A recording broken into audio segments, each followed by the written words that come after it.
Throws it downfield. It is. Oh, it's caught.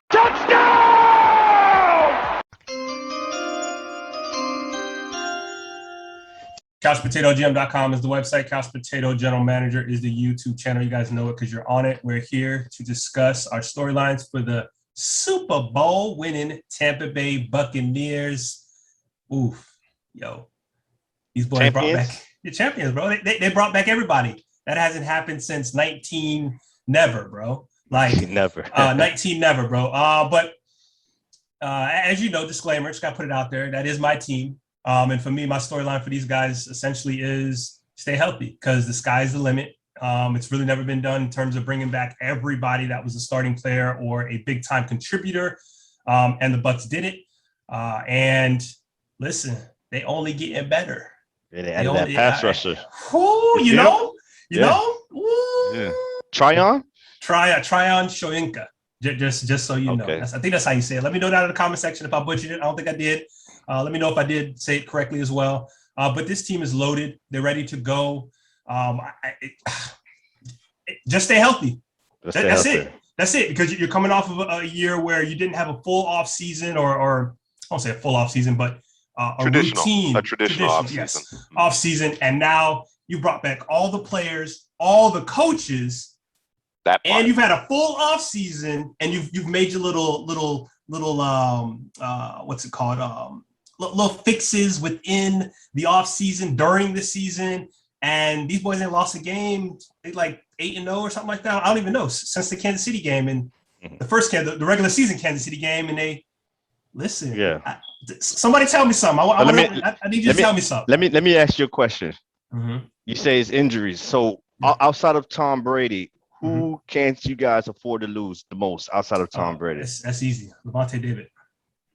You know something. Yeah. You know something out there, boy. Because we've lost Vita. We've lost Devin White. So for me, he's the quarterback of the defense, man. Yeah, man. It's the heart. Quarterback of the defense. Yep. Yeah.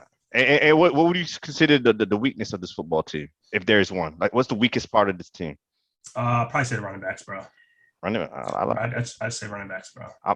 I'm thinking corners for you guys. You know, I like what Carlton Davis did, but you know, outside of him, Jamel Dean's coming along. I like Murphy Bunting, but you know, these guys are young players still out there. So that's my biggest weakness for you guys right now, position wise. Well, I would say the running backs because if Gio goes down, we're gonna have a problem in terms of catching the football out the backfield. They struggled with that last year. They'll probably continue to struggle with it if he gets hurt. Hopefully he doesn't, knock on wood. But I mean, they won the Super Bowl without it, so it's not even that big of a deal. You know what I mean? So you got enough pass catches, man. You got enough. You know what I'm saying? Like obviously we're nitpicking. Right, yeah. You know what I'm saying? But the Bucs got so many pass catches, man. What you need a receiving back for, bro? I'm just kidding. Tom Brady loved those guys. What's up with OJ Howard, man? I know we just kind of just talking, but what's up with OJ Howard, man? He dropping passes, but he'll be fine, bro. He coming off that Achilles. Sometimes you come off the injury, bro. It's got your head all, not right, bro. He'll be all right, man. Ain't worried about it. He making a 53? Yeah, come on, bro. Stop. Yes, bro. I guess what I mean is that is he a potential trade candidate? No, bro. Stay there. Yeah. So my storyline, pretty much what we've been talking about is Super Bowl or bust. Like you said, everyone's coming back. Tom Brady is there, and it's nothing else to say about these guys, man. AB, he's might be better this season. You added a pass rusher, an extra one that you didn't have last season in the rookie Tryon. Devin White's just going to get better and better. Yep. JPP, Sue, Shaq Barrett, they all there. Yep. It's not much to this, man. It's Super Bowl or bust for the Buccaneers. Yeah, bro. I mean, obviously, it's not an easy thing to do to repeat, but if the Bucs don't repeat, it's a disappointment. It's because, like you said, this is unprecedented to keep all 22 starters and the entire coaching staff intact. That kind of continuity. It doesn't exist in this league. And the NFL, we often quip that the NFL means not for long, right? It's not just in terms of careers, but it's just your station.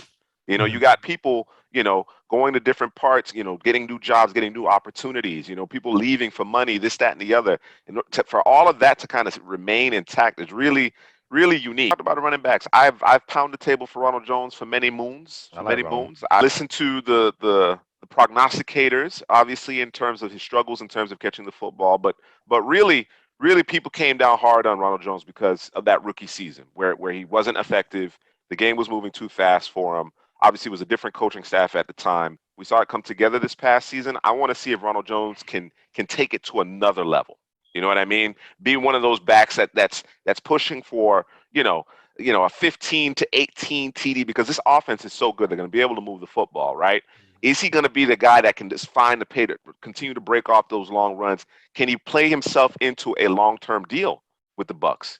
You understand what I'm saying? Remember a season ago, they brought in Keyshawn Vaughn, and he not looking like that guy. He's not looking like he's ready to go. So I want to see the payoff with Ronald Jones. That's my main storyline.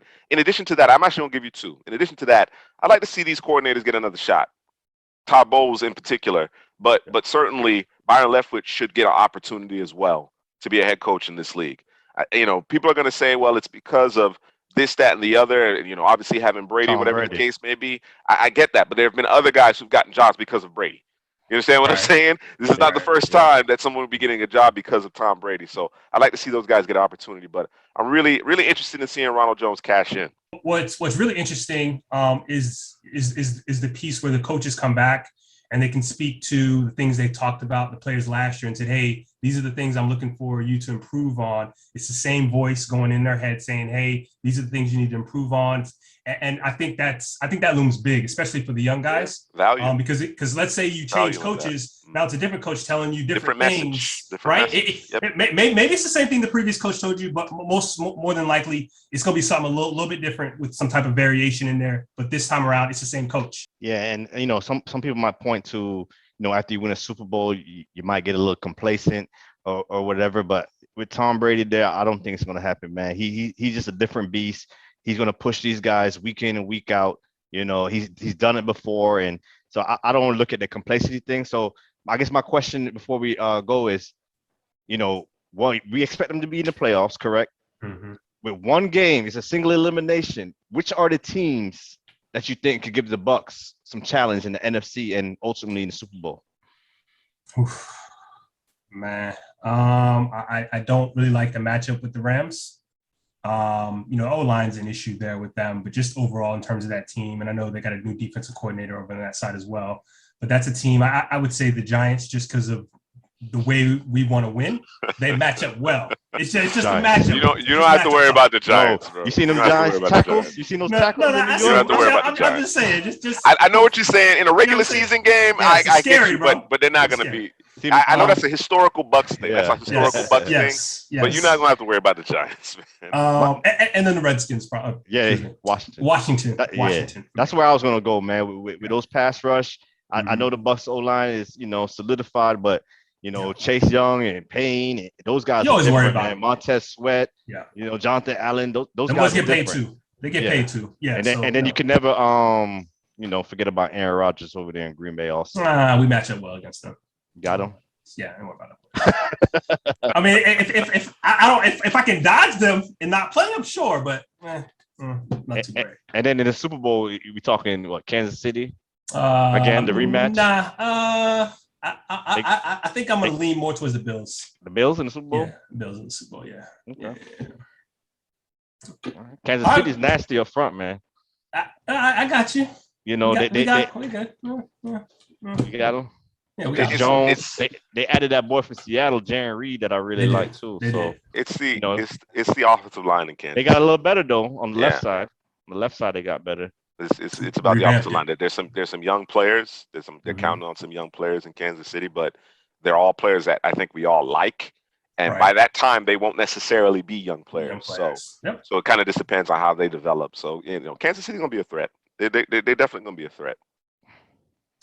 All right, Bucs fans, let us know down in the comments section who is the threat. NFC and AFC to the Bucs winning 2 in a row. And like, subscribe, and comment, and don't forget to share the video.